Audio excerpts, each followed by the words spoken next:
बिलावल भुट्टो जरदारी साहब ने शिगर के जलसे में खास तौर पर यह कहा कि उम्मीदवार फॉर्म 45 यकीनी बनाए, फॉर्म 47 का बंदोबस्त मैं खुद करूंगा। इस बयान का क्या मतलब लिया जाए? क्या पाकिस्तान पीपल्स पार्टी इलेक्शन के इंतजामात से मुतमईन नहीं है? देखें जी, जो पिछला इलेक्शन हुआ था वहाँ जीबी में, उस वक्त शिगर जो हमारे इमरान नदीम साहब थे, जिस जगह पर बिलावल साहब ने जलसा किया, ये सीट जीती हुई थी जो उस वक्त भी इलेक्शन कमीशन ने और बंदोबस्त करके ये सीट पीटीआई को दी गई गालबन। तो लेकिन अब वो वहाँ जब हम जलसा करने गए, मैं साथ था, तो लोगों ने कहा कि हमें वोट को मतलब बचाओ, हमारे 47 का बंदोबस्त करो, 47 ही हमारा वोट चोरी हो जाता है। तो बिलावल ने स्पीच में कहा कि आप 45 का बंदोबस्त करें, 47 का तहफ़्फ़ुज़, यानी कि मैं 45 का तहफ़्फ़ुज़ 47 ही होता है, सही। तो उसका बंदोबस्त हम करेंगे। अब अवाम का मुतालबा यह है कि हम वोट देते हैं लेकिन वोट कहीं और चले जाते हैं जी। तो यही उनका, अवाम ने नीचे जलसे में से नारे लगाए लोगों ने। सही सही सही। तो इससे लेकिन आप जो आज इस वक्त एक निगरान हुकूमत है, चीफ इलेक्शन कमिश्नर का रोल ज्यादा है वहाँ पे, और इस वक्त सूरत हाल ये है कि वज़रा, वफाकी वज़रा और सूबाई वज़रा वहाँ खुला कैंपेन कर रहे हैं, जो कि कोड ऑफ कंडक्ट की खिलाफ वर्जी है। और फिर चीफ इलेक्शन कमिश्नर ने 1-2 वजीरों को इजाजत भी दे दी है, NOC भी दे दी है। ये किस तरह हो सकता है कि आप NOC दे दे और आप फिर इलेक्शन को खुद मुतनाज़ा बनाना चाहते हैं?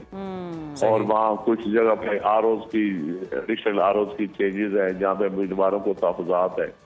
जब इलेक्शन के दौरान आप आरओज चेंज करते हैं या ARO चेंज करते हैं, तो आप उसका कोई लॉजिक देते हैं, उम्मीदवारों की मर्जी से आप चेंज करते हैं। इस तरह तो नहीं होता कि आप एक।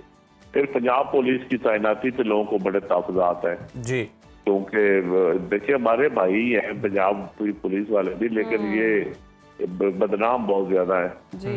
और वो लोग जो है वो समझते हैं कि ये धांधली करने के लिए लाया जा रहा है इनको।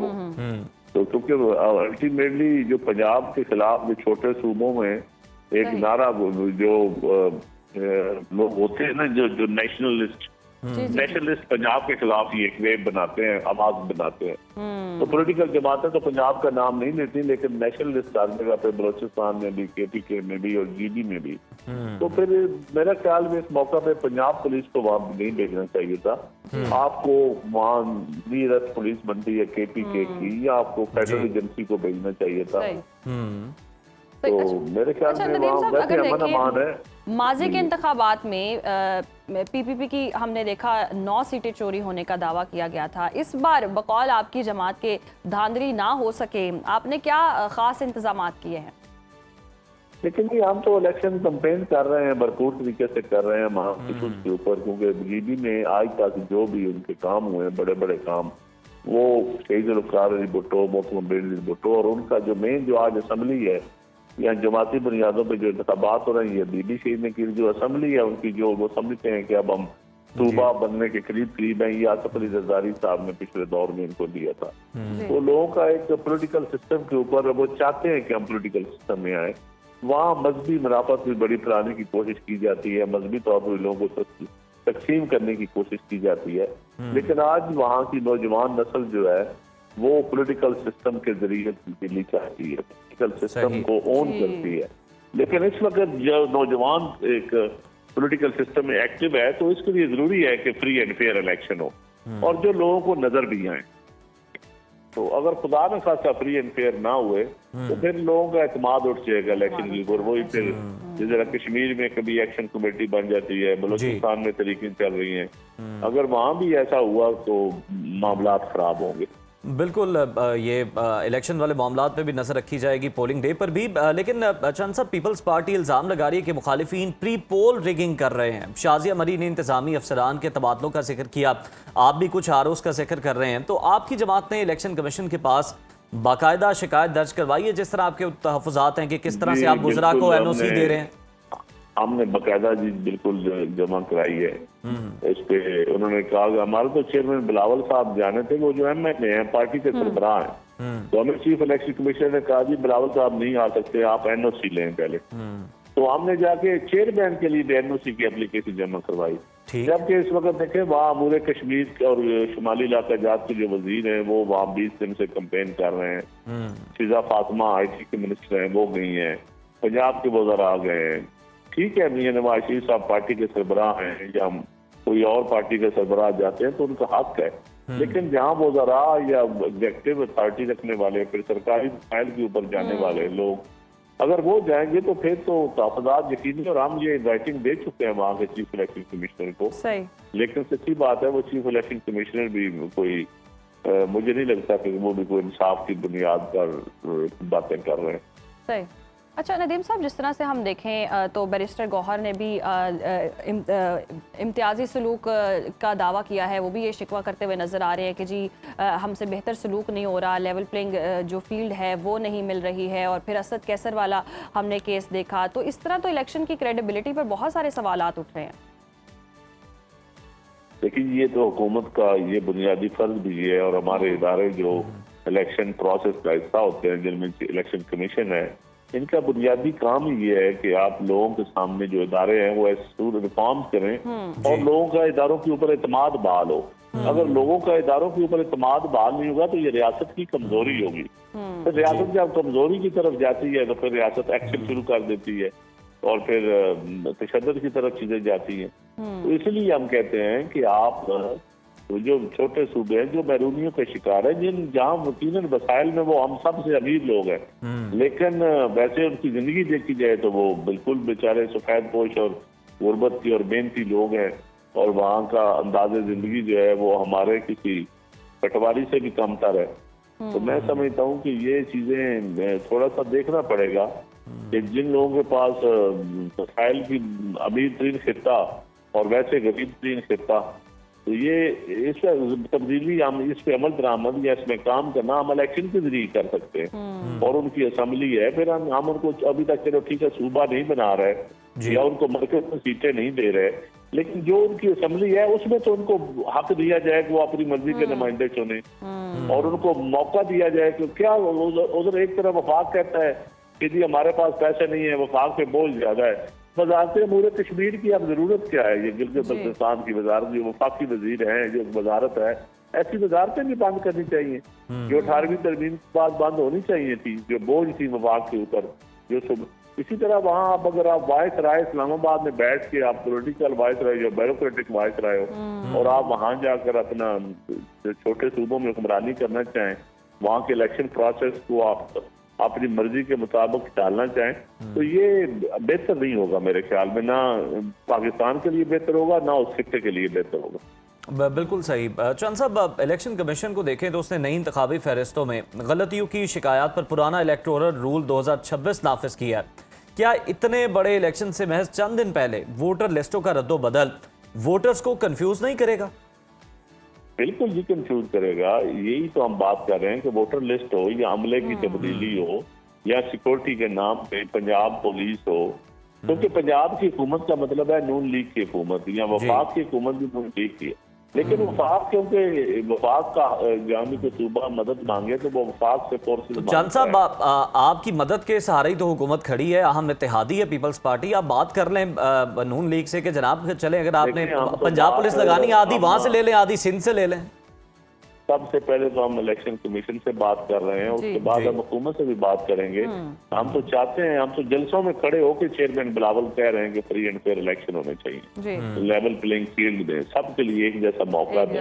और हम तो पॉलिटिकल जमात है, हमें जमहूरी जमात है, हम तो सबके लिए बात कर रहे हैं, तो सिर्फ अपने लिए बात नहीं कर रहे। और वहाँ JUI इलेक्शन लड़ रही है, इस्तेकाम पार्टी लड़ रही है, इस्लामी तहरीक लड़ रही है, नून लीग है, PTI है, सब MWM है, सब जमातें लड़ रही है। तो हम समझते हैं कि सबके लिए लेवल प्लेइंग फील्ड होना चाहिए। सही सही, बिल्कुल सबके लिए लेवल प्लेइंग फील्ड भी होनी चाहिए। अच्छा, कुल 33 नशिस्तों में से हम देख रहे हैं 24 जनरल नशिस्तें। इस बार आज़ाद उम्मीदवारों की तादाद हम देख रहे हैं इज्तिमाई तौर पर भी और जमाती उम्मीदवारों से 2 गुना ज़्यादा है। तो GB इलेक्शन को लेकर आपकी क्या पेशगोई है, क्या हो सकता है? लेकिन जी अल्लाह के फजल करम से 20 में से 22 सीटें ऐसी हैं यहाँ पीपल्स पार्टी के मजबूत उम्मीदवार है। अच्छा, बाकी किसी जमात का एक जगह पे मजबूत उम्मीदवार है, उसका मुकाबला पीपल्स पार्टी से है। कहीं पे नून का है उसका पीपल्स पार्टी से है, कहीं पे MWM का है उसका पीपल्स पार्टी से मुकाबला है। तो पीपल्स पार्टी वहाँ की मोस्ट रेलेवेंट जमात है, वहाँ की पुराने लोगों की नजरियाती जमात जिन्होंने उसको राइट्स दिए, जो समझते हैं कि हमें आइन दिया, हमें यहाँ के राजों से, डोगरा राज से आज़ादी दी, और मोहतरम बेनजीर भुट्टो ने सियासी जमातों पर इंतखाबात का वहाँ कहा के करवाए जाए, और फिर कौंसल बनी उनकी, फिर उनकी असम्बली बनी, यासर जरदारी साहब ने 2013 में 8 से 13 के दौर में बनाई, उनको हक़ मलकियत भी दिया। अब उनको हक़ मलकियत अपना मांग रहे हैं अपने वसाइल पे खुद, और वो भी पीपल्स पार्टी के पास एक मंसूबा है। जिस तरह थर्ग में हमने पब्लिक प्राइवेट पार्टनरशिप के तहत थर्ग का आज बिजली देखे ना, थर्ग की बिजली थर्ग वाले बेच रहे हैं और इस्तेमाल कहाँ हो रही है, फैसलाबाद में। तो इसलिए हम चाहते हैं कि वसाइल वहाँ के हैं, मादनियात से भरपूर, कुदरती वसाइल से अमीर तरीन आपका सूबा है, आपका खित्ता है, तो हम उसमें यही पीपल्स पार्टी के पास वहाँ वो कोई प्लान है, बाकी किसी के पास प्लान नहीं है।